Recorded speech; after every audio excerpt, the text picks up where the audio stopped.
everybody, and welcome to another exciting episode of 31 Days of Indie Horror. I'm your host, Jonathan Moody, and I've got a special guest. We haven't even video chatted in forever, have we, Lila? No, it's been a while. Ah, dang, yeah. So, me and Lila, we go way back, like before then, we were friends on Facebook and we've talked and everything, and we've always wanted to work together.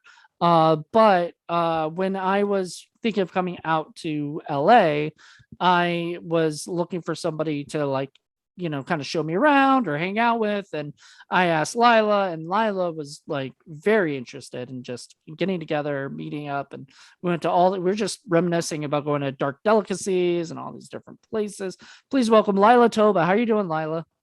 I am doing wonderful. How are you, Yeah, Jonathan? doing great. And then we actually became roommates and we hung out a lot, throughout the time of right before COVID hit too. And things got a little cray cray for everybody, so understandable. But I was like, well, Lila hasn't been on the show in a while because you might know her from Indie Film Cafe as being on the show a bunch of times. And she hadn't been on in a little while. So why don't we bring her back? And I picked this movie. I'd never seen it, never even heard of it. It was on, I looked up horror on Tubi, and this was one of the ones. And I was like, this might be a great one to watch. I don't know. And then it's called The Arbors, I guess. I don't know where the title really comes from necessarily. Do you? Did you catch something? Now, see, I didn't either. I think that there were occasional moments where it indicated that they might be somewhere in Michigan. And so that made me think, are they talking about Ann Arbor or, like, is that what they meant? Like, I didn't really investigate it because I was kind of hoping that we could explore that and like figure out Like, what the real truth is. I Like, don't know. Yeah. I was hoping you'd know the answer. I don't know. Because and the movie was an hour and like 50 something minutes it long, was quite which long. it was quite long for a independent feature. But it and I think honestly a lot of it could have been cut or cut out, uh the biggest problem I had with the movie was it was a slow burn movie. And uh mainly due to the main actor whose character was very kind of, I mean, he was supposed to be recluse, but he's just kind of very, I don't know, he just doesn't seem to really do much, like it kind of drove me crazy watching this movie. What did you think? Well, the beginning, I definitely agree, is a slow burn. It kind of just shows him going about his day-to-day life, and then he gets a voicemail, and I guess it's his brother's wife, his sister-in-law. So he goes over to their house and they're talking about some board game, and he gives them this little piece. And I'm like, okay, does this have something to do with it? And then I guess it's right when he leaves their house that things start to pick up. And I was like, okay, well, too much time hasn't passed. They're getting to the good stuff kind of early. So I was really into that. I was like, all Mm. right, good move, because you are like kind of, I'm a really big hater when it comes to exposition. Like, please don't tell me what's going on. Show me what's going on. And so I That's didn't true. understand that any of the first couple of scenes were necessary at all until he pulls over on the side of the road and you see something wriggling around under the surface. And I was like, okay, what's going on here? Was that a okay? So it got me really confused. There was no Christmas tree, so it wasn't Christmas. It wasn't there. There wasn't like snow on the ground. Don't think it was Christmas time. Was it a birthday? I think it was the protagonist's birthday because he gets a flashlight from his niece. I guess Mm-hmm, she picked out the flashlight from his brother's shop or something like that, right? mm-hmm. And it's so interesting because he like arrives at their house like really, really late and they're like, you want cake? We had cake. Do you want cake? And I'm like, was he late for his own birthday? Like, I'm not really sure I understood Yeah, what the because occasion was either, or if it was just a special like event that they only care about.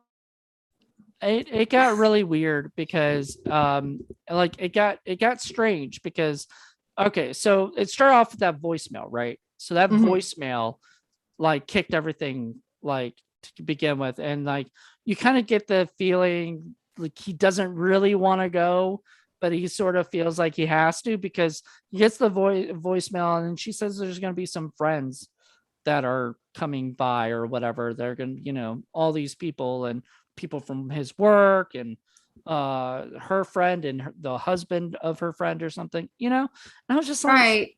and then so I'm like, wait a minute, so if this was a birthday, why would they have those people over there for the birthday party thing? Like, Right. And then why would he also come bearing a gift for his brother and yet not any gifts for anyone else? so it wasn't Christmas. So like maybe they have the same birthday, except for they're like a year apart because I don't, they see, and that was another interesting thing is that his younger brother appeared to be like much older than him because we all know in Hollywood, you throw a beard on someone, they're automatically 20 years older. It's just the rules. Don't ask me. I don't make the rules, but it's the truth. His younger brother looked like the older brother. So then when they're like, you remember when I was your older brother and you looked up to me, I was like, what? Like, like you're the older brother. Okay. Because then the protagonist is this clean shaven, like deer in headlights kind of person who looks afraid of sound when it happens in the same room as him. So I was kind of like, what are we doing here? Okay. But yeah, so that, I mean, if that was the case, they shared a birthday and they're a year apart. I don't think so. They never addressed it enough to be clear. Nothing. And it's funny that you mentioned exposition because there really was no exposition for anything. And it's like they cut it all out for fear of doing it. Well, right, but like I'm sorry, like I'm not here for like an exposition. Like we call people like exposition man sometimes, when they're like fully explaining everything, I will leave the building. I will kick my TV over and move across the state. When that happens, I get so mad. I know, when it's people so are annoying. Sitting there like, remember when your mom died and suddenly you couldn't stop drinking? And I'm like, stop, enough, really. And it's almost like whoever was editing this film was like, you guys, no matter what happens, we cannot, just don't do it. Just show it. Okay. And the sad thing about it is that was done so well in this film that it made everything else seem very confusing and not enough of the story was actually told because, some exposition might be necessary, especially when you're trying to tell this, psychological thriller kind of like mysterious type of sci-fi horror film. You kind of need a little bit of explanation. Oh, and I this agree. is where creativity comes in, like as a writer, producer, director, actor, wherever you're at on that spectrum is that you have to use your imagination. How can I exposition without expositioning, so to speak? Right. And that was what this movie kind of lacked. It was almost like too good to be a stinky movie, yet too bad to be a good movie. Yeah, what Paul would normally say is a mediocre movie, which this would have bored Paul to death. Yeah, this definitely. didn't have enough interesting stuff. The characters weren't, whatever, like, I don't know. But so to go back, I really do. I want to address this because this is just bothering me. So I don't think it was. I think he just gave that guy a gift because he saw it and he was like, I know I'm gonna get gifts. I think it really was that dude's birthday. I think so too. Because he was asked if he wanted cake and he was like, no, not really. And then he ate the cake anyway. And it was just weird. It was such a weird, like, whole dynamic. And yeah, I mean, they could have told the story like the wife could have been upset. Why are you late? Like, something like, so we know that it was his birthday. It's like, how are you late to your own birthday? You know what I'm saying? That's a little bit of exposition without expositioning, if we can say such a thing. I'm making up words here, but you know what I'm saying? That makes sense. Something that explains to be like, okay, well, I guess old buddy is just late again for his own birthday. Or something they could have like streamers that say happy birthday, Ethan, which is his name. Something. So we know, okay, that's whose birthday it was. But he got a present. He got the flashlight, which I thought was cute. I mean, it was a nice flashlight. Well, yeah, that was. It pisses me off because I thought the flashlight had some kind of special significance throughout the whole movie. But I think it does. Okay. I actually would make the argument that it does because unfortunately, and I'm going to go ahead and make like a little bit of a spoiler like alert. Oh, we've been spoiling already. Okay, yeah. All right. But is that there's a point like later in the film when it starts to flicker and go out. And so for me, I still walked away not really understanding exactly what happened. And I guess we'll get to that later, like chronologically as we're moving through the film, if you will. But I think that actually the flashlight did have a little bit of symbolism for some reason. I think that it was meant to be kind of a metaphorical hatchet, so to speak. Like I think it was meant to represent something, but I think that it was it was a bust in terms of selling what that thing was supposed to be, because that was kind of my takeaway, is that there were a lot of vagaries, if you will, about that were just really vague. Mhm. They were like half told or half like kind of shown, and then didn't really get there. But let's talk about the next scene, shall we? When he Okay. does discover what lies beneath, if you will. Which would be the cool thing, you know?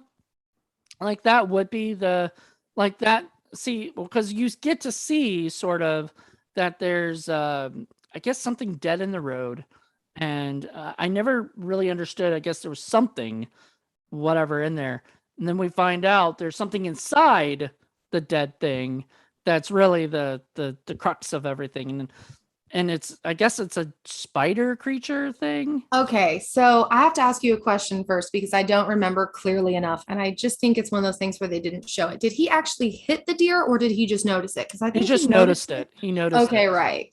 Because, like, I feel like most people, when they see a deer on the side of the road, they're like, whatever, the city will take care of it and just keep driving. So I Right. guess I'm just curious about why. I almost feel like it would have been more interesting if he had hit it, you know?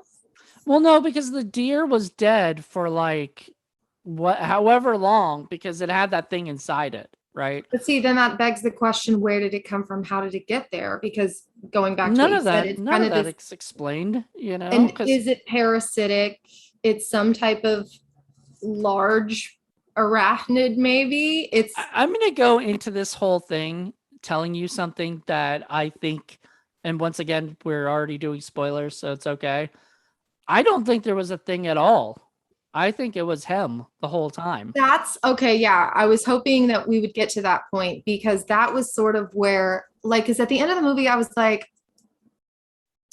is this you? Are you the one doing it? Like, Mm-hmm. because I mean, but I was kind of thinking that all the time because it has, okay. So, plus sides of the film, pros. The cinematography is actually quite beautiful in this Mm-hmm. film. I Yeah. was really surprised. The lighting and the angles and the filming was genuine. It Mm-hmm. looks like a very beautiful film. That is one of the reasons why I say it's too good to be bad almost, because Uh-huh. visually the aesthetics are gorgeous. Like whoever was behind the camera had a lot of knowledge and a lot of patience, because some of those like shots they were getting, and even in some cases with like what would appear to be natural lighting, it's very difficult work to do. So I do want to Yeah. commend them for that, because that's something that I will like. We love Ryan Murphy, for example. Everyone loves American Horror Story. it's Mm-hmm. it's a legend. He's a legend for it in some respects, him and Brad Falchuk. But like at the same time, there would be some scenes where he would do a fisheye lens, and I'd be like, what are you doing? Get out of here. This hurts my eyes. You know what I'm saying? And it's like aggressively bad to watch sometimes. It just doesn't make sense. Why are you doing that? But whoever was behind the film was so intuitive with the actors he was working with, the scenes he was in, like just everything. And that was really nice. That being said, I'm a big believer as a horror fanatic that you go to see a scary movie for the bad guy. I'm showing up to root for the villain. I want my Freddy Kruegers. I want my Michael Myers. I want my Jasons. I want to see them. I want to Sometimes, know who they are. sometimes, Sometimes. sometimes. I'll Some of agree. the scariest things are the thing, like that's one of the number one rules of Hollywood. The scariest thing is the thing you cannot see, because it's our imagination really that brings about all the fears, the fear of the unknown. So I agree with that. But if you're going to have a monster, Right. you have to, you know what I mean? Like the monster has to have like so many things. And that's why this monster was so sadly underwhelming. And I really hate that because, like, talking about how beautiful the cinematography was, you also have to like kick him in the kneecap for how trashy the CGI was. And, it's like, you don't have to use CGI. I would have really rather seen some like felt arms, like grabbing people as they're pulling, you know what I'm saying, Right. than wasting that much time and money and effort on CGI, because CGI is expensive and it's exhausting, I'll you agree, know? But there were times where the monster itself, this big, huge fucking spider thing, was actually pretty freaking cool. Whenever you saw it, I mean, I was like, that's actually neat. Like I'm for it. You I'm know, with you. I'm with you on that because the scene where the cop like is following him and then they pull and then you see it come up behind him. I'm like, yes, this is a classic scary like movie scene that I want to see when I'm watching a horror film. I want to like be like, is he gonna get away or no? That's awesome. The only thing is that they cut away as soon as the attack happens. And I'm like, if you have a good actor in that moment, you don't necessarily have to exploit the CGI. Sorry. But you know what I mean? But you know what I'm saying? Like, you don't the necessarily monster's have to coming have the for you. CGI attack him. But like, if you have like an arm coming over, he could be like, ah, and then suddenly, just falling back and stuff. And like, we also go to see those moments. You know what I'm Right. saying? You're going to have a really gory film and you're going to have like, because everyone is terrified of spiders. Like, there are very few people in the world who are like, what's up, spider? Most people are like arachnophobia, like sent people into sheer panic when that movie came out. I just had a freak out the other day. I walked right into a spider web, and I was on the phone with somebody, and I walked right in, and I was confusing the fuck out of the person because I just kept screaming and freaking out, and then I was like, I gotta go take a shower, so I had to go do that. Apparently, also the spider web that had happened. My niece had seen it too, and I guess or whatever, and so she was like, apparently the spider was really big. Oh goodness. And that Oh, scares me even more now. I'm like, ugh. okay. Burn the whole house down. You I know the know. rules. Get out of there. Yeah, I Don't gotta, run gotta, up the stairs, Jonathan. Run I out got, the front door. I gotta call John Goodman, and he can, take care of everything. But yeah. So anyway, yeah. But see, that was the thing. I didn't know this movie had a big giant spider in it, and Mm-mm. when I see it, I'm like, that is fucking awesome. But I mean, I get it. I get it. Like the whole movie can't be the giant spider. It's low budget. They can't, they can't afford probably to have the whole movie be that way. So they have to figure out other ways to like make it interesting, right? But the problem is they don't, in my opinion. Yeah. Kind of like make it it's kind of boring. Well, in Most my of the time. honest opinion, I think the only recovery for a low budget in a situation like that is like just extremely good acting. You know what I'm saying? You got to have people sell the hell out of the terror, And like when good the teenage fucking boy. writing. And well, I mean, but good writing will do that. You know what I'm saying? Like, because in my opinion, like, and maybe I sound a little bold saying this, but like a really good actor can take a shitty script and at least make it interesting or at least Yeah. make it something you want to watch. Like there are tons of movies or shows that I've watched that I absolutely loved just because of the performances. And I'll walk away and be like, this material is garbage. I don't even care about this story. It doesn't make any sense to me. None of these people are compelling or special, but the acting is so good. I want to watch it. Yeah, but in the same sense, there are also some really great actors who can't do anything with a shitty script. Like they can't, no matter The what they script do. in this film is 100% grade A trash for sure. Just because it just doesn't explain anything. Like if it explains stuff and I understood what was going on, even to the end of the movie where why did he kill the guy? Why did he because he wanted to blame that guy and set all the blame on the dude? Like All that I know is that somewhere between the editor and the writer, someone is now dead in the world because there had to be like this massive fight between the two of them about like, this is crap, it's got to go. That they probably filmed that if they had just left in the film, it might even be a better film. The only problem is that it's a horror movie that's already almost 2 hours long, which is practically unheard of. Like there are epics, like there are big films that are 2 hours or more, but like, like for indie, yeah, it's ridiculous for sure. But like, I mean, like you go and watch Nightmare on Elm Street, it's like an hour 20, it's like an hour Right, 30. right. And that's the kind of time that you want because But you people watch a don't movie like handle so much time being in the suffering and in the screaming and in the blood. Well, there's that new movie Malignant that's out, and that is like I think that's almost 2 hours long. Oh God, I am not looking forward to that one at all. Okay. personally. I've seen the trailers and it's weird because some of the trailers are really bad and make it look terrible. And then there are other trailers that I'm like, okay, well, maybe that is interesting. The I only don't know. I problem enjoyed is, it. oh, so you liked it. It's a I good liked movie. it. Yes. Well, I mean, Oh, I thought okay. Well, so, then I'm but gonna have to check it out. I'm gonna have to I check don't it out. know. And It's we'll it's have got to, it's got a big twist, and I can't explain it. But if anybody's listening has already seen it, trust me, they'll know what the twist is. There's a huge nice. fucking twist. In fact, so bad that James Wan himself, the director, had to actually tell people, like, if you see this movie, do not ruin it for anybody. Like the last 30 minutes, because the last Don't 30 be a minutes just douche. yeah. Well, just the last 30 minutes is bonkers. Well, good, because the Yeah. concept is kind of unoriginal, and that's what's got me It turned away. sounds unoriginal, but once you get into it, you'll get it. Like, Well, and trust cool. me. I But will see, definitely check it out. that's the thing. When you watch a movie like this, however, like it's completely different. Like, you know, with his stuff, like, it's crazy, and it might be feeling like it's the same thing that you've seen before, but Mhm. then it just goes off the rails. This doesn't have anything like that. It needed that. It needed that. It needed something. It had like no ebb and flow. Like it didn't No. climax. There was no heightened point.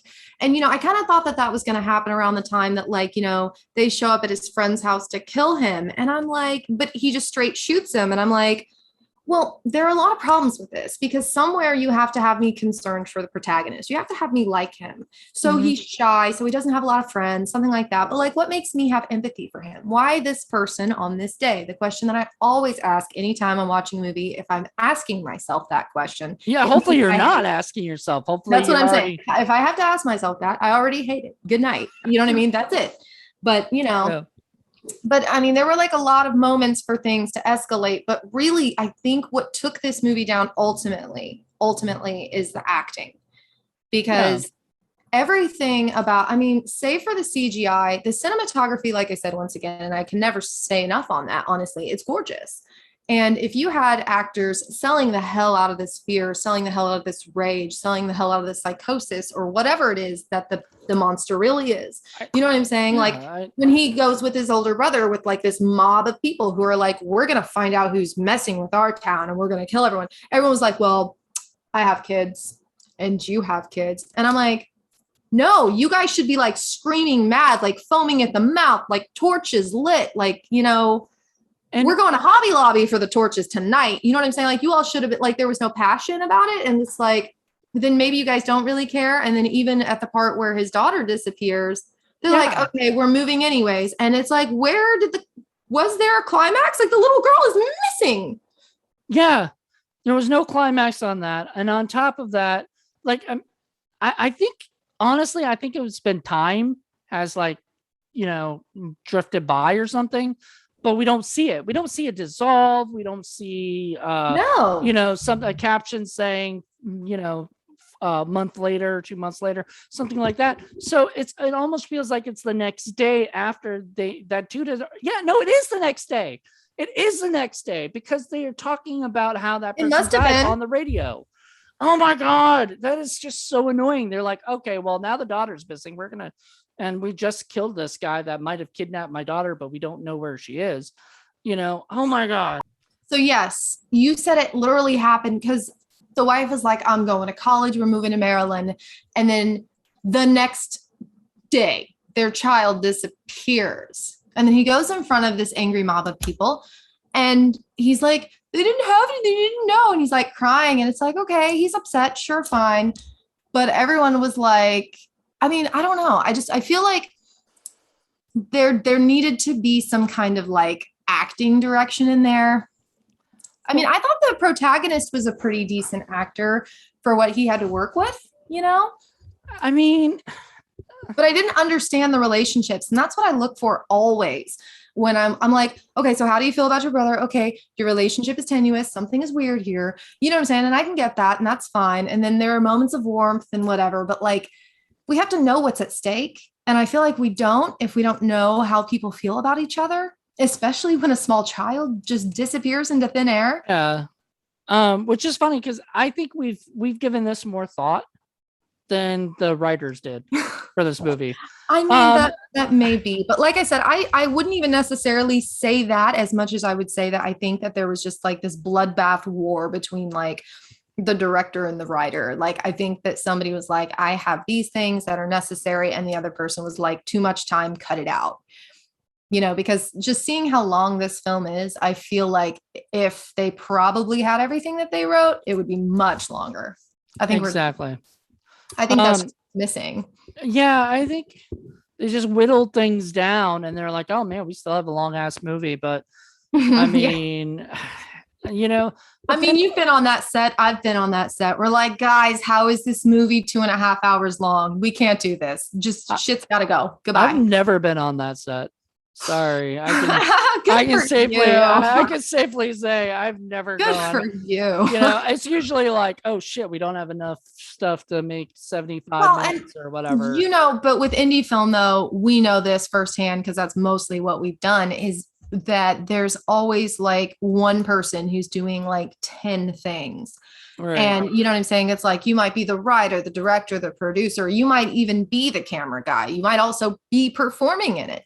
You know what I'm saying? And that's where like a lot of this stuff falls by the wayside. And if I have to say so, if there's one thing I would recommend, that this film is a terrific example for anyone who's looking to get into indie film.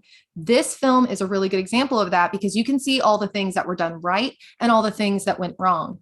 And one of the reasons why I say that is because I think that one of the number one components that a person can have on their acting set is some kind of like acting coach. Right.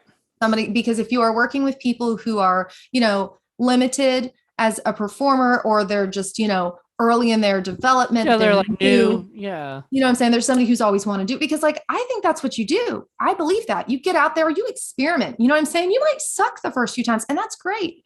But, like if you have someone on your set who's advocating for you as an actor, and then someone who's advocating for the director, advocating for the writer, right? An acting coach is a person who does all of these things, because they're like, okay, well, what did you want this moment to be? Okay, I'm going to go talk to everybody in the room for a few minutes, and I'm going to have them foaming at the mouth and screaming and ready to get their torches. You know what I'm saying? And I think that that's one of the things, and this is why I say this is a really good lesson for anyone who's doing indie film or wants to do indie film, is that don't take that for granted. Because if you do have to limit your funds when it comes to CGI or when it comes to building the monster, make up for it in acting. Because if your actors can sell the hell out of something, they got to, because that's why we go. That's why we love the scary movies in the first place. You know what I'm saying? We want to believe that there's something more terrible in the world than, life itself, which is already pretty rotten sometimes, And I have always seen horror movies as like a sign of hope. Because you see people who look like, like our protagonist here, who seem like, kind of wimpy, kind of nerdy, maybe shy and quiet, but in some ways becomes a hero. Right. They survive despite all odds. Horror movies, they bring us a lot of hope in some ways. And so we want to go see that, but we can't send that message of hope without sending the message of despair. The fear, exactly. The psychological thrill, whatever it is that we're going, or whatever it is we're trying to get. And I think that that's kind of one of the things that hurt this movie, is that I'm not sure that the writer or director knew what the ultimate message was. I don't think it's like they tried too hard to be mysterious, and then, it didn't really sell. Well, I want to talk real quick about the dynamic between the brothers and the sister-in-law, because there's that phone call that he makes, and he kind of leaves that long ass exposition message. He drops all that stuff about how, remember when we were kids and dad helped us out, and then all of a sudden mom died and we had to move, and then we saw the whole Can house. I interrupt you to say that I literally held my breath while he was leaving that message, because back in those days with those flip phones, you had like a minute to leave a message, or it would cut you off and it wouldn't save the message. Do you know what I'm talking about? Yep. Because that's another criticism I have of the film, is like knowing what time era it was in, because he had a flip phone and the cars were like aged around at different times. So, because I know it came out in 2020, and I think that that's important. I think 2021. It's like, I thought it was 2021, but it could be 2020. Well, maybe that's what I saw. Like, but Yeah, I mean, so I Yeah. didn't really know the time frame, and I'm not sure that it was necessary or any of it, but I'm Yeah, it was sorry. not. Yes. If there So was no like, there was no real setting. Once again, we don't know anything. We don't know what time period it is. We don't know what season it is. Like, I mean, is it fall? Is it spring? I can't tell. That kind of thing. It's definitely not summer. It didn't seem like summer, but it was so weird. Like, I just didn't understand. And so he's leaving that message, and I'm just like thinking, does he like the you know, does he like the sister-in-law at all? mm, You know until what I he mean? makes it clear that he feels like the wife and the child stole his brother away. Okay.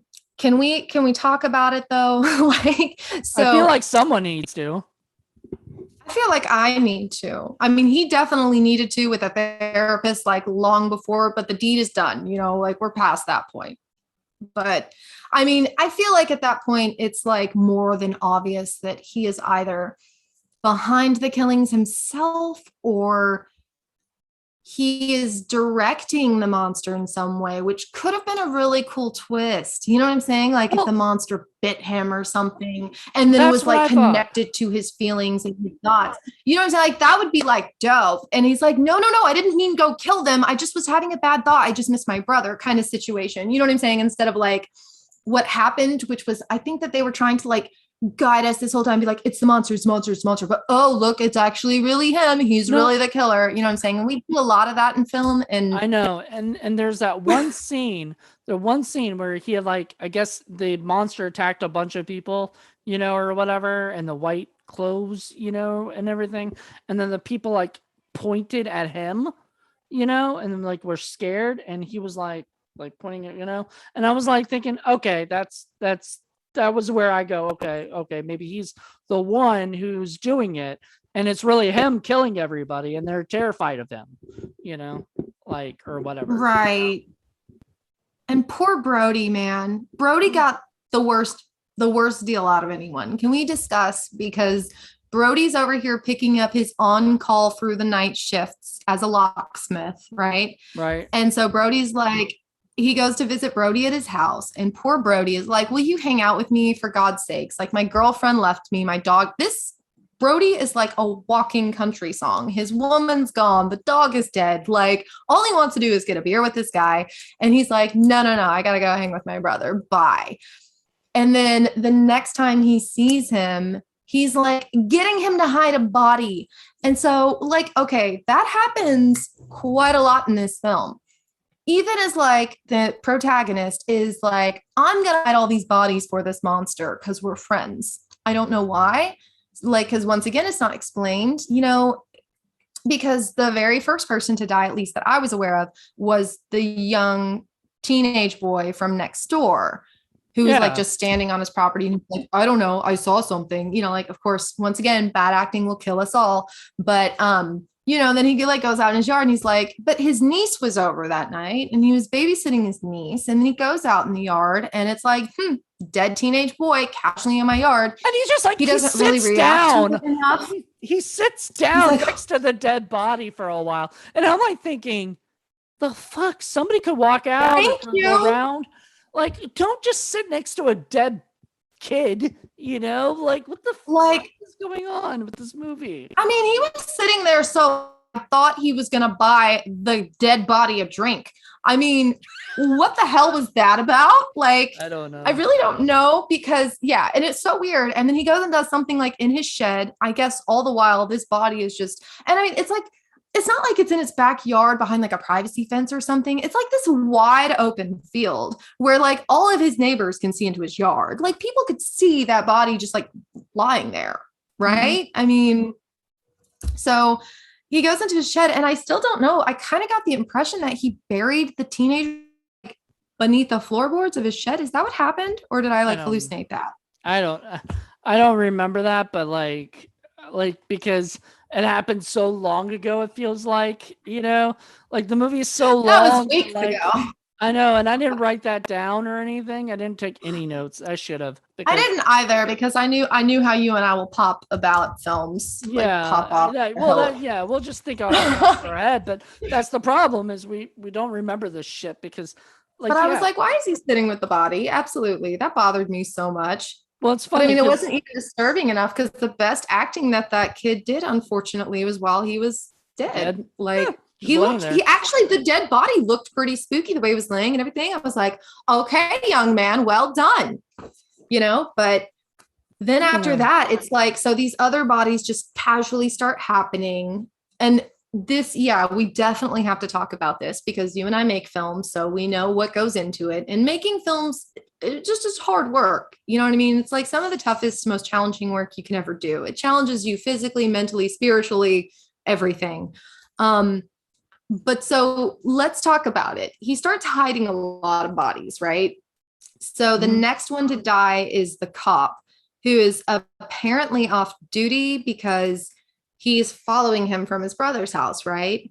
Mhm. And he's like, well, I was always friends with your brother, but I could always tell that you were weird or something like that. And then I'm like he's thinking like, the dude whatever, dude. never, And then all of a yeah, sudden it's like, and then yeah. that was the nice moment we talked about. Once again, though, I'm going to give cinematography credit for that because it was gorgeous in the film, surprisingly, with everything else going on. Yeah. But like, this is where it hops around a bit, though. And this is what I wanted to ask you because he sort of just like, I guess, gets in his car and fucks off. Like a cop just gets murdered by like, this alien monster spider or Oh yeah. whatever it Oh is. my god. Oh yes, yes, exactly. I And so wanted to he's just ask like, about that. okay, Well, goodbye, I yeah. killed the Well, cop. he runs. So there was a joke I wanted to say, because there's a really funny scene where he's trying to like get into his own car, I guess, or something, you know. And I was like, does a Yeah, locksmith ever need to call another locksmith? You know, like, got him. yeah. I mean, because I was just wondering, like, that was actually just an idea in my head, like a thought, like watching this thing, and I was like, it's actually kind of a funny joke. But Ridiculous. so he gets in the car and he drives off. Okay, he's leaving the cop car when it has license plates and everything, and the cop just there. He doesn't even take the body and put it in his car, and whatever. Like, it was so strange. Lila, are you there? I'm sorry, I don't know what happened. I think it froze for a second or Yeah, something. it But I did. didn't You hear were the like last bit that frozen you like said. this, like that. I'm sorry, the ice cream man rolled by and then suddenly the internet was unstable or something. I'm like, looks like we're starting our own horror movie here. No, so apparently he killed the guy, killed the cop, somehow got into his car after, like, whatever, gets in the car, drives away without putting the body anywhere. So he leaves the body and a car of a cop, like, in the middle of, like, an area where people could find it. Like, it's not like those Dead in that cop, once area. again, open field. Open It's on the field. side of the road, so Yep. people are probably driving this road often. It's a small town, so I'm guessing there aren't a lot of roads, whatever. Um, yeah, so Oh, I was so wondering weird. about that because then something really, really weird happens. And I don't know if it's just because I was getting kind of like hazy at this point and I'm like kind of going in and out a little bit as far as focus goes. But suddenly he is like in his old house. And the only reason why I can draw that conclusion is because by the end of the film, I understand that the house that he keeps going to is his old house from his childhood that he was showing his niece. And he was like, I want to buy it again and da da da, whatever, your dad and I grew up there. But like he's at that house, like right after the cop dies. And there's like this hazmat crew like coming through. Yeah, that was And they're like, but there were murders in this house. And it's like, okay, wait a minute. I don't remember anybody ever who died. Who died? The cop just died. And it just kind of skipped to that like really quickly. It was a terrifically bad transition where it's like the cop dies. I guess he's driving home and then suddenly he's in this house. And I'm like, what?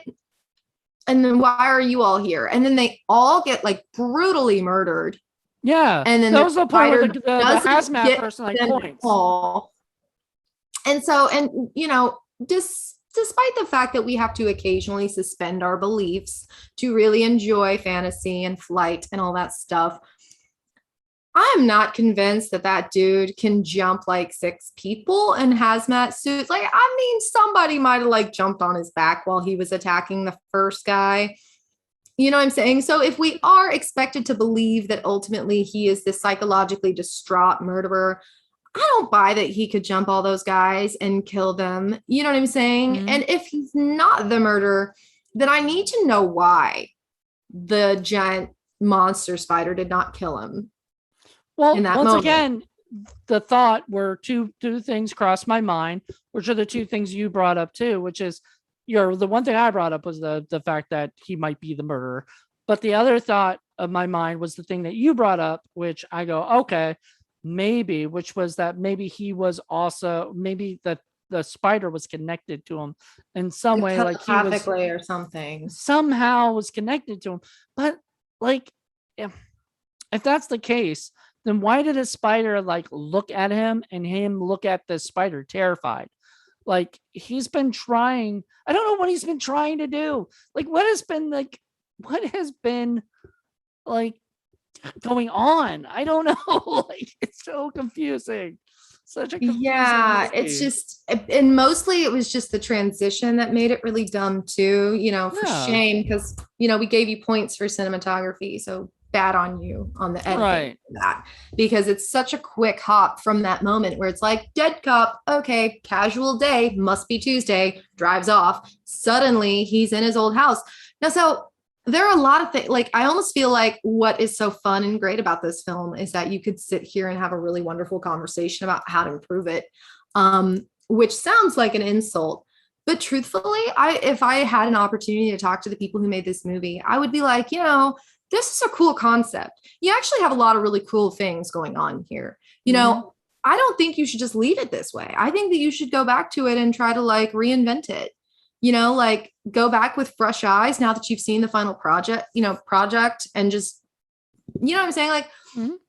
because there's a lot of really cool stuff that could have gone down. Like a telepathic connection with him and a spider would have been dope. I would have been here for that. It'd been like, oh my God, he's telling the spider to kill children. Ah! You know what I mean? I'd have been screaming in my bed while I was watching it at night instead of being like, what? Why is he in his old house again? Which Yeah. is what happened, I would have been cool. Like, yeah, no, I would have liked that. I would have liked a story where this like creature and this guy were like best friends, or something. Like maybe he like, how people like form bonds on animals and insects, like as if like they like them better than people. Sure, And stuff. absolutely. And that Like would they have been really understand each other. like maybe he grew up like as a spider fanatic we're making a better movie just thinking about this, but See, that's what I was saying. Like, that's the best part about this movie is thinking about how to make it better, which is, it feels so mean. And I don't want to say it like that because, like I said, no, it the they cinematography is gorgeous. Like, I would hire this guy tomorrow to make a film with him, whoever it was that was filming and editing, like in some ways, because what he did was gorgeous. Like, I will not say anything bad about that. But at the same time, it's just like this story was just playing fast and loose. And then it was not, it had no personality, unfortunately, to redeem it in those circumstances. Because I think one of the biggest issues that writers face is that everybody wants to be mysterious, Mhm, because, I'm a contributing writer, I ghostwrite, and that I help people with that stuff. So mhm. from my experience, a lot of the times people will bring me something and they'll be like, well, you're not supposed to know that yet. You're not supposed to know that yet. If I had literally like half of a penny for every time somebody said, you're not supposed to know that yet, like I'd be loaded. I'd have like Well, 3 yachts. especially since they never explain it, period, right?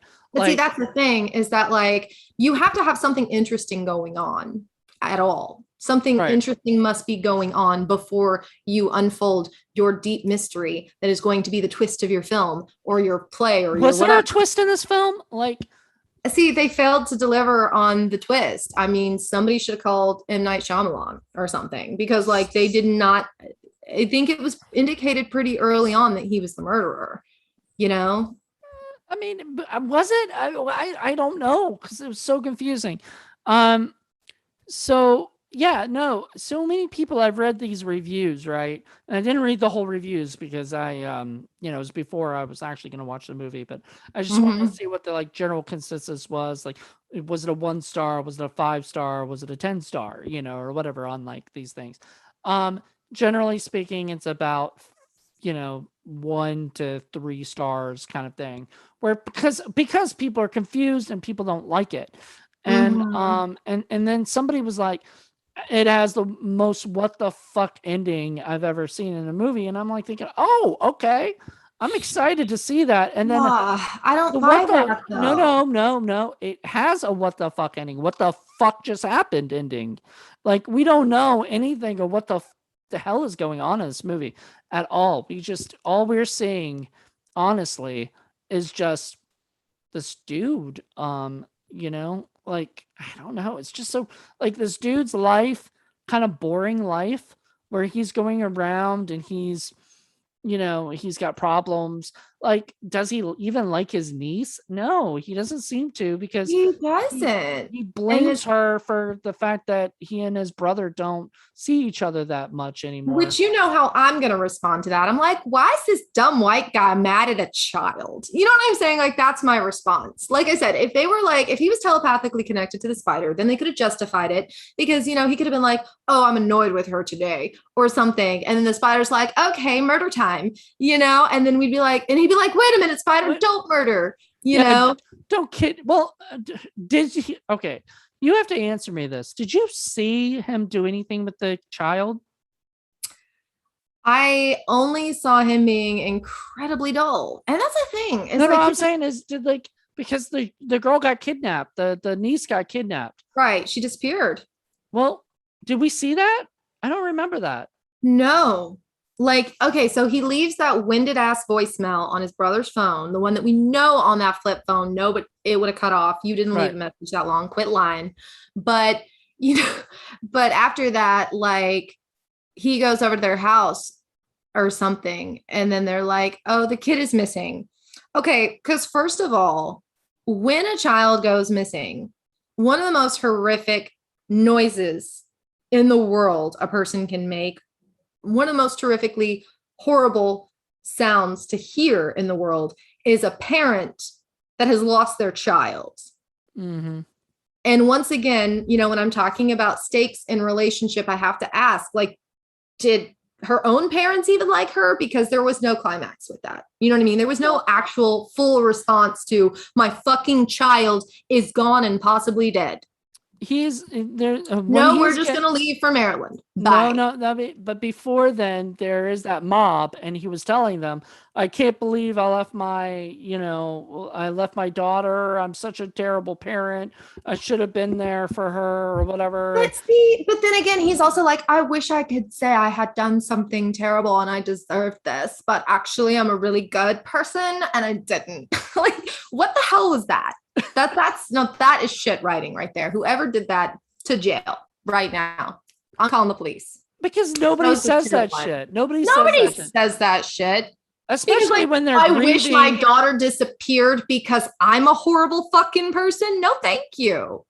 No, you No. don't want anybody to disappear at all. He was like, I looked away for 2 seconds. And, like, okay, because remember, his brother did set up the cameras for him, Ethan, our protagonist slash psychological murderer, Wait, whatever. did he though? I don't remember him putting There's the a point things when he's in. in the garage with him and he's like, you know how to do this stuff, right? And so he goes over to his house and he puts up the cameras with him. And, like, you Okay, yeah, yeah. see Oh her yeah. on the swing, and it Yep. makes sense that he would know where the sight lines are and just steal the little Exactly. baby Okay, from the yeah. Okay. swing, which, of course, gravity had no part of that conversation, because fuck science and physics in the world we live in. But, like, it's like, because the swing goes back perfectly and it's empty. But, I mean, whatever, theatrical effect. I see what you're trying to do there. But yeah, so it's like you didn't turn away for 1 second. Like, there was either a fucking spider the size of a house in your backyard snatching your child,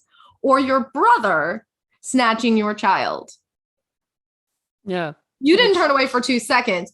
You were, like, face down drunk, throwing up, like, in your garage. Because, like, in order for, like, either the brother or the spider monster to have taken her. That's not something that you would like miss. You know what I mean? No, It's I not get even it. miss. It's not something like you'd have to be in another room while the child is outside. And okay. This is a good point to it because there's a point where he actually says, we're not safe. We're carrying blah, blah, blah, blah, blah. Why would he leave his child outside by him, like when he's not there? Like that just That doesn't part make though. that. Oh, because of story, because we have to have her get kidnapped But so, somehow. I mean, you know what could have been really interesting about that, though, if you wanted to make it like really a sick psychological thriller, since mostly we're talking about how to improve this film, is if the dad himself was responsible for her disappearance. Maybe. Because he wanted to start his life over with his wife in a new city. It didn't And seem he like wanted that, to rile though. up the mob and stuff like that and give them a reason to go after someone and kill them. Because Okay, now guess what happens? that would be See a what I good mean, motive. though? Because what did they do right after that? The only reason why I'm saying that is because look how it connects to the very next scene. The very next scene is I'm talking to the boys in the basement. We're getting the pitchforks. You know what I'm saying? And then they show up to Brody's house because one of those guys is a very irresponsible cop. We'll get into that later. He was like, and he just shows up and Brody's like, hey, man, you want to be friends? And he's like, pow!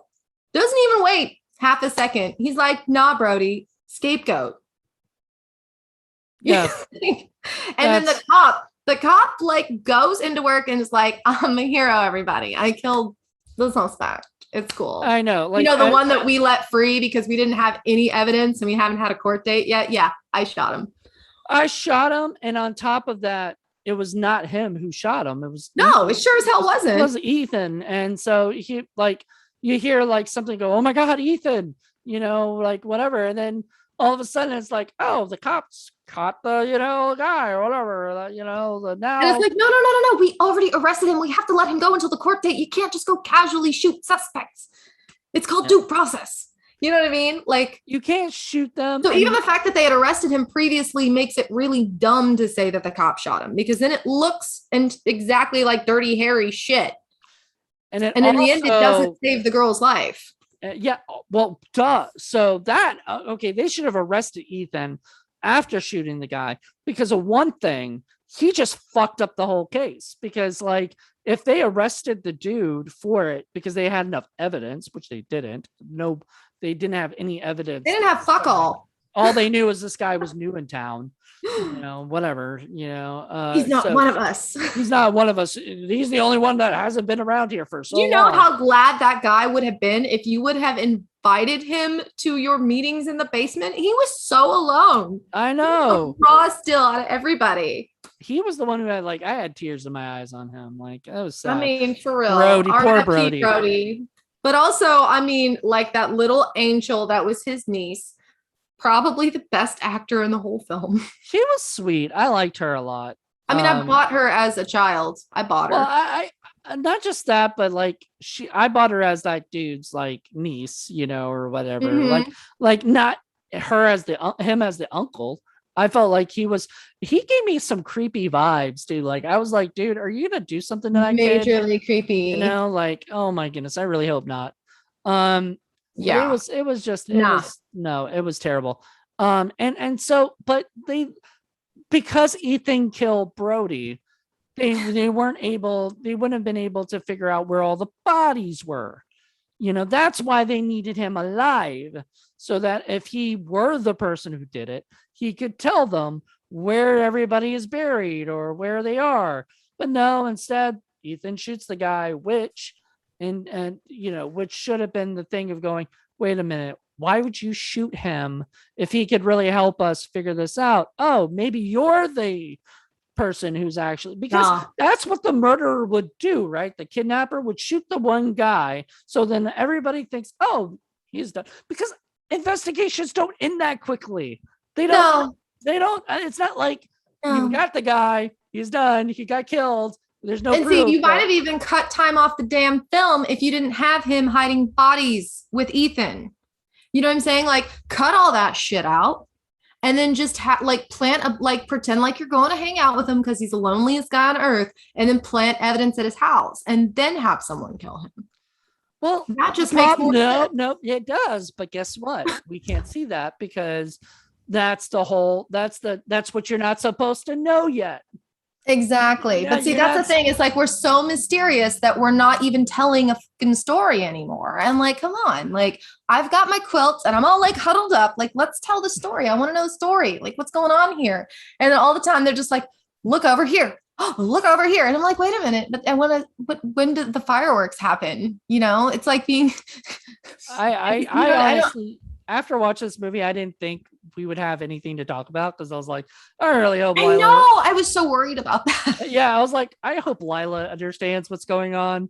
I was like, maybe we could talk for this about 20, 30 minutes or whatever. Oh my God. But we actually gone on for a lot longer than I was expecting. And that's surprising considering this movie. I mean, I guess this is long for a long, It's a movie about ideas that are never really fully hatched, and I hate that. Like, I don't want to be critical when I say that, but I have to keep it real.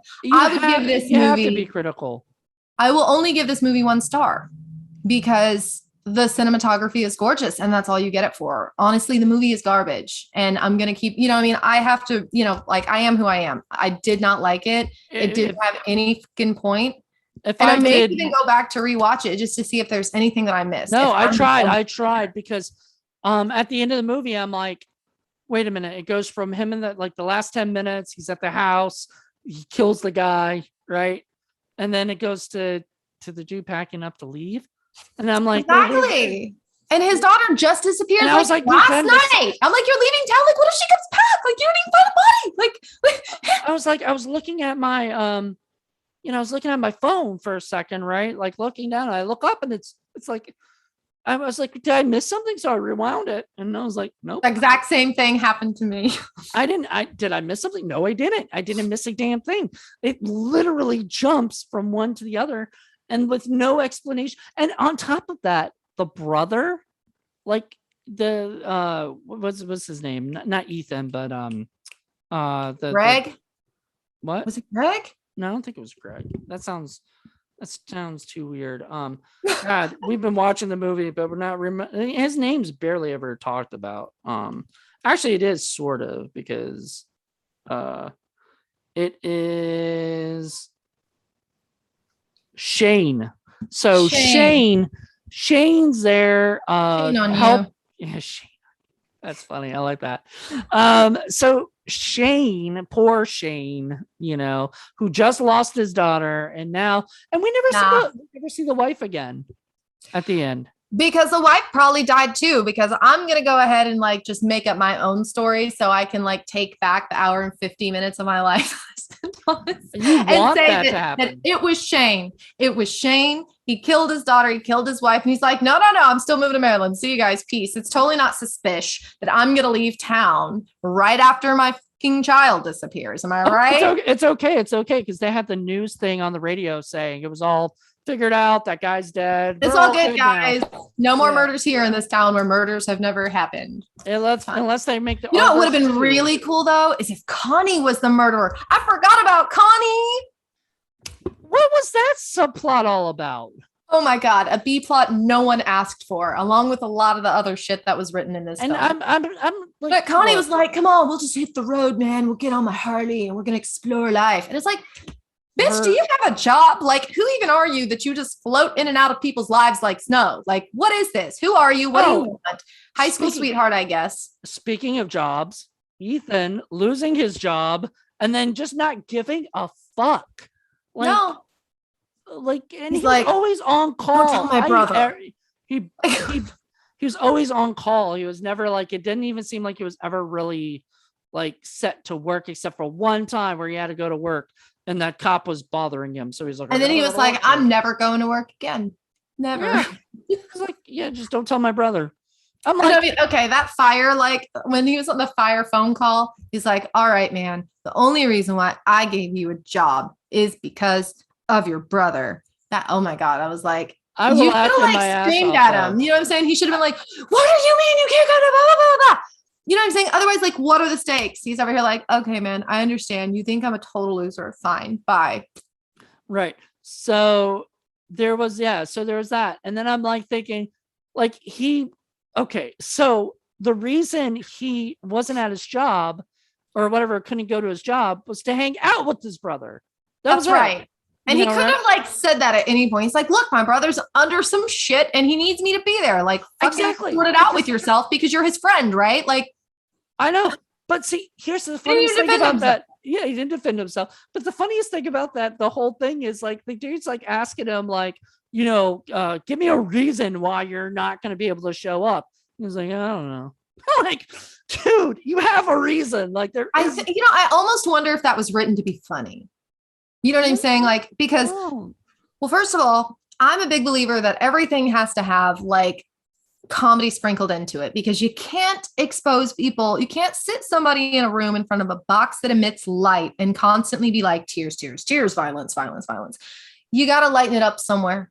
Something has to, like, there has to be a chuckle somewhere, even if all that this guy's wife died, his dog is gone, all this other shit, but then he accidentally trips and he's like, whatever. And it's funny. Something has to happen to lighten the mood. Otherwise, it's just like it flatlines. And that's a big, big, big, big problem with this narrative in general. This plot is that it flatlines throughout.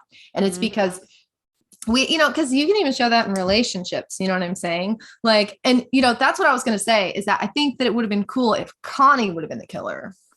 Well, I mean, like Connie came back and now she's like half spider, half crazy woman, but she still loves him. That's why she's killing everyone in his life who's messing with him, because his boss does die. His boss does die. Next day he goes, but his boss also, unpack that. His boss is dead in his front yard. Once again, open field, totally has neighbors, and there's a dead body laying out there in broad daylight. And he goes, looks at his son, and he's like, oh, dead boss. Guess it's time. And that's the body I think he's moving with Brody, right? Right. And Brody just casually is like, yeah, dude, I'm definitely so lonely that I will help you kill the only man who gives me money or talks to me at any point. Yeah, not only that, but I don't understand his level of commitment. No, not at all. Because like he at all, like who? Okay, so maybe you could have had a sequel. When people Arbors. say could have had a sequel. When people say like I'm such a good friend, I would help you, carry a bury a body or something. That would work if we established like a real friendship, a relationship. Yeah, but all we know is this dude goes to this person's house and gives them like the keys or something. Like there's that relationship of like working relationship. They're not that close of friends. Like, it would have been cooler. They did try to sell that the guy was lonely, and they did that. But at the same time, like it would have been cooler if he showed up at his house at some point and was like, yo, man, you want to hang out? And he's like, yeah, sure, let's hang out. But but the problem is that would show more emotion than this dude seems to ever have. This guy's like, oh, like, or like if Ethan showed up with like a puppy and was like, I know your dog died, man. You want a new friend? And he's like, wow, Ethan, oh my God. That would be, you know what? Or if Brody had lived there also and grown up with him and his brother. Well, no, because then they couldn't have that, like the whole subplot of him being like the bad guy because he's not from there. Yeah, but there are other ways around that. You know what I'm saying? You could be like, he's not been the same since his girlfriend left and his dog died. Right. Well, here's the thing. You saying that he should have brought over the puppy or whatever. There's a book that I love. It's somewhere around here, but it's a screenplay book called Save the Cat. Right. It's one of my favorite things. There's a screenplay books. One of the things is, in order to make a character, likable, right, is they have to do something to make the audience like them. Right. Like usually there would be a thing where the person's like maybe late for his job, but then he realizes there's a cat in the tree. So he goes and saves the cat and gives it to the owner. Then you go, oh, that guy's such a nice guy. If he had done that, like he gave the dog or something. And that's a generic example. I mean, I'm just saying that would have been better than whatever they did with this, because the whole movie, I am not liking Ethan at all. Like this dude, I don't care about Ethan. Yeah, I don't care about, and I don't care about his brother. His brother comes off as very obnoxious from the very first time we see him, he's gruff. He has that toxic, like hateful, kind of resentful, I hate my job and I hate everyone else kind of attitude. And I'm just like, look, nobody came to see the movie for that. Okay. Like, this is your brother. At least pretend to like him while I'm in the room. You know what I'm saying? Like, because Right. I'm here to watch you guys today and I need to know what's important about this. Because then when Ethan's like, oh, you're my brother and one day you'll look up to me again, and I'm like, okay.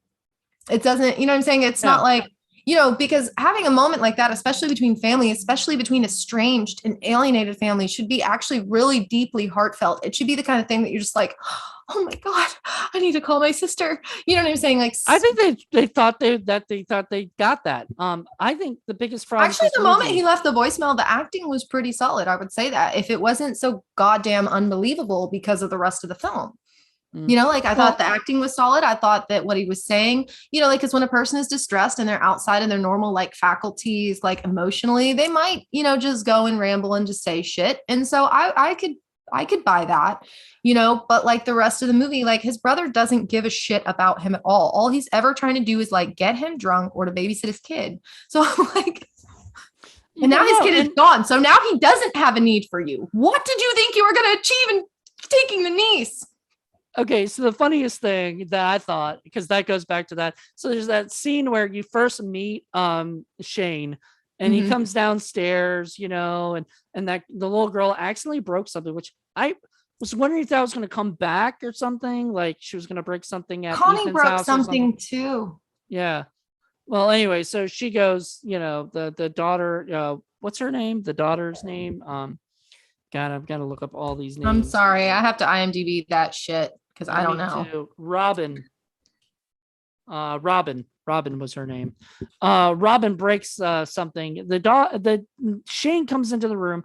He looks at Ethan and like basically like, oh, you're here now, and then looks at the oh, did you break something?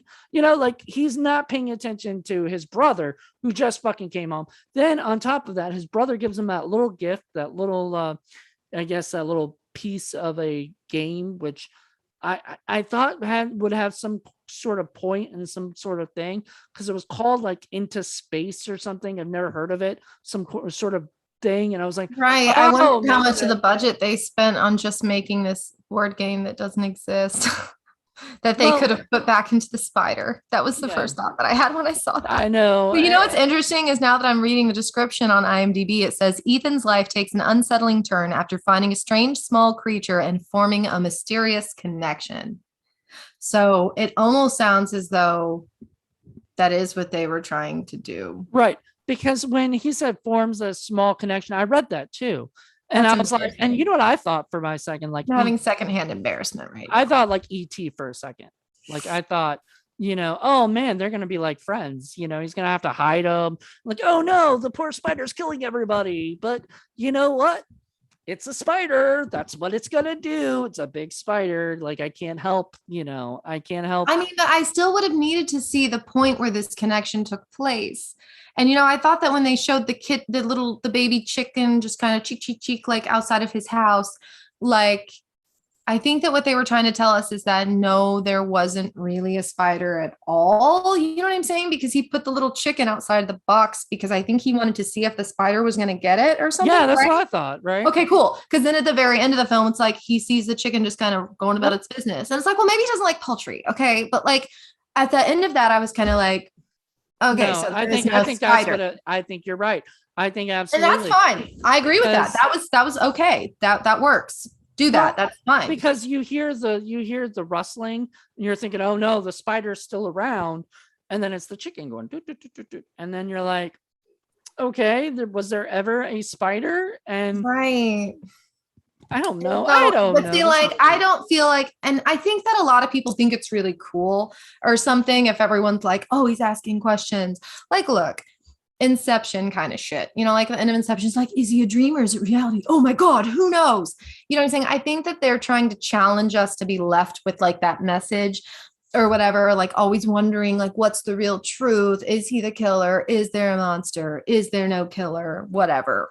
And I'd rather just have a good story that I can follow, Right. I feel like you have to be really advanced okay, as a writer and as a filmmaker at large, to be able to leave a very profoundly questioning end. So You know what I'm saying? one of the writers was the director, and one of the I writers. figured. So that's Clayton Whitmer, who I've never heard of, but he's directed 3 movies. One was I think 2 of them were shorts. One was called I. You know what? This feels like it would have been a great short. So And you know what? I mean, I think they could have gone even a little bit further and challenged themselves to go into like B movie horror. I think the problem with this film, that I will say is a problem with a lot of the shit that we see, especially like in the last decade or so, are people who are taking themselves too seriously. You know what I mean? And like when it comes down to like horror, when it comes down to comedy, when it comes down to like genres of the extreme, you can, I mean, at all, really, I should even just say any genre, in my opinion. You can never take yourself too seriously, because then when you're not having fun, we're not having fun anymore. You know? Okay. It's like, choose a direction to go in. Are you choosing a psychological thriller? You can go sci-fi, horror, psychological. They can all happen at the same time, but don't take yourself so seriously. And, when you're thinking about the gorgeous cinematography that did actually take place in this film, it almost looks as though there was more of a focus on that than what was actually happening in the film. And maybe that's the reason why it suffered so much. Is that they took themselves too seriously. They wanted this to be seen as some kind of art house, like, indie film that is like so unique, hidden gem, surprise twist. And honestly, it's just very sloppy. All right, I'm gonna read you this review of it real quick, and maybe this, because they're wondering the same questions and stuff. Is that this? All right, it was good up until the point I really lost the plot. Right, that was the title of the review. Because this guy Ethan finds a weird insect-type creature feasting on a dead deer in the road and brings it home to a small pet kennel. The creature manages to chew through the cage door, which I remember that, right? Mm-hmm. So he then decides to construct a large wooden box with breathing holes in it to contain it. The thing ends up biting him. So I do remember him biting him. So maybe that's where they got the connection. And that's another question I have for you. Like, how does a locksmith casually have like all of these animal cages at his house? Like, what has he been up to before this monster? So this thing ends up biting him, and he notices it getting bigger. So he gets a chick from somewhere, and records the creature or reaching its spider-like legs out to pull it in. He tries to get his brother to come and take a look at the thing, but he can't because he's working. His brother asks him if he can watch his niece the next day, and then he will look at whatever it is he wanted to see when he comes to pick her up. He never tells his brother what it was he found and may have guessed it gets out before he gets a chance to see it. When Ethan goes to check on the insect before his brother arrives, he discovers it escaped and finds this just explains the whole thing. Whoa, Jesus Christ. I didn't realize how long it was. So I'm going to add in a little bit of trivia to make this very long conversation that we surprisingly had about it. Even longer. I'd like to add in the trivia I read from IMDb about it. Did you know this film was shot in 25 days on a budget of $14,000? Post-production completed for an additional $11,000. So yes, the ultimate product, 25 grand. I have seen films made on 10 grand or less that are better than this one. Yes. $500, that actually kind of makes me mad because, I was going to give the CG a pass because I thought the budget was really like, I was thinking maybe 10 grand or less. I was going to give him a pass. Now, yeah. But an overall budget of 25 grand on this film. On what? I don't know. No. And so, yeah. It seemed like people were wondering the same fucking thing, like what was going on. And, like, does it explain anything? Like, where does the name Arbors come from? Like, that's what I want to know. Okay, well, it also, the next bit of trivia is this. Shot over the summer after graduating from film school at UNCSA, this was the first feature film for all the key crew. Makes So this sense. was this was their first time out. And so yes, I will give them a pass for that. But like I said, I think that hopefully they learned a lot from making this film. I think that there was a lot of room for exploration and Just learning don't make with a this. 2 hour long boring film. Like, if you're do editing, man, cut shit. If it doesn't make sense, cut it.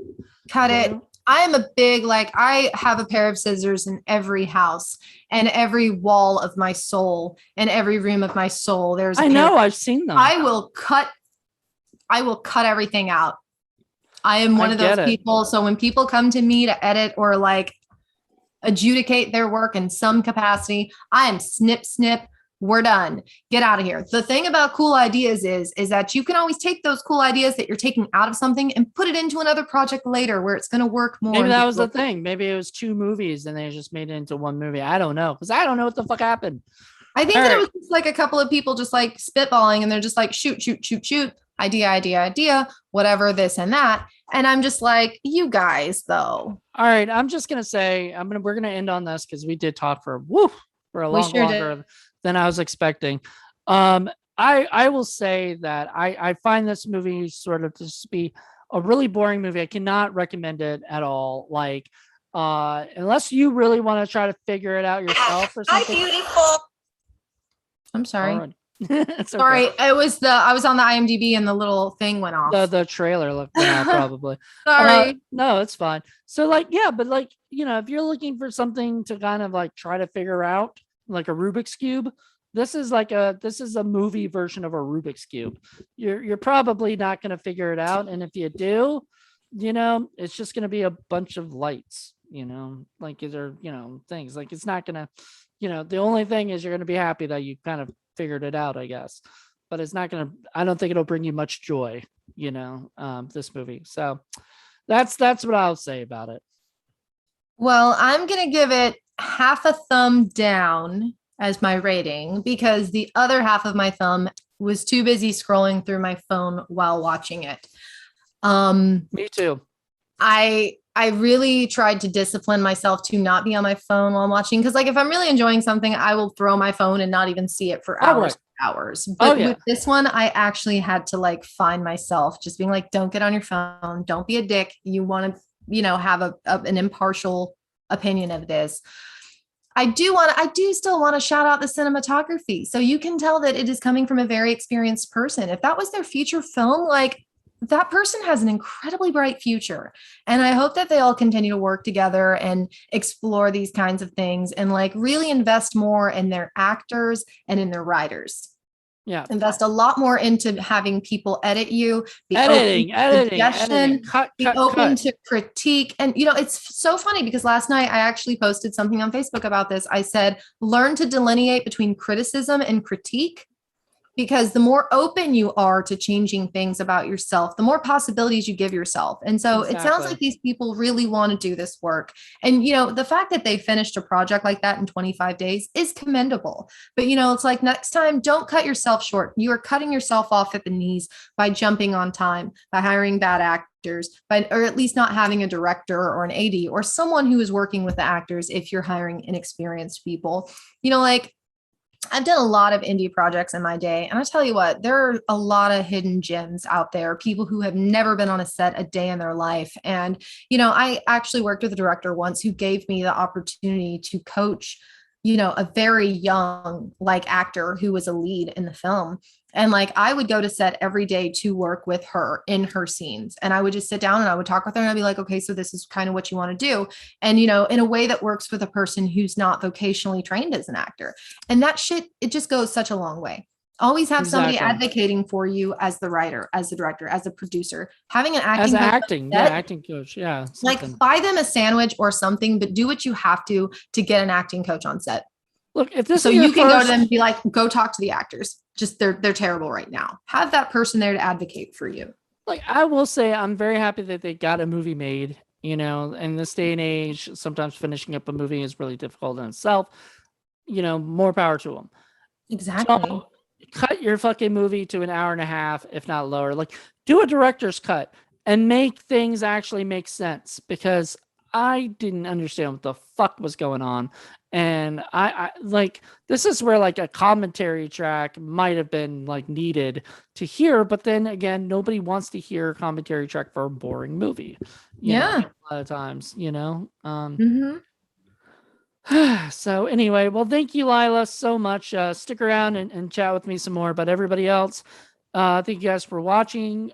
Tune in to tomorrow for another exciting episode of 31 Days of Indie Horror. Bye, guys. Bye.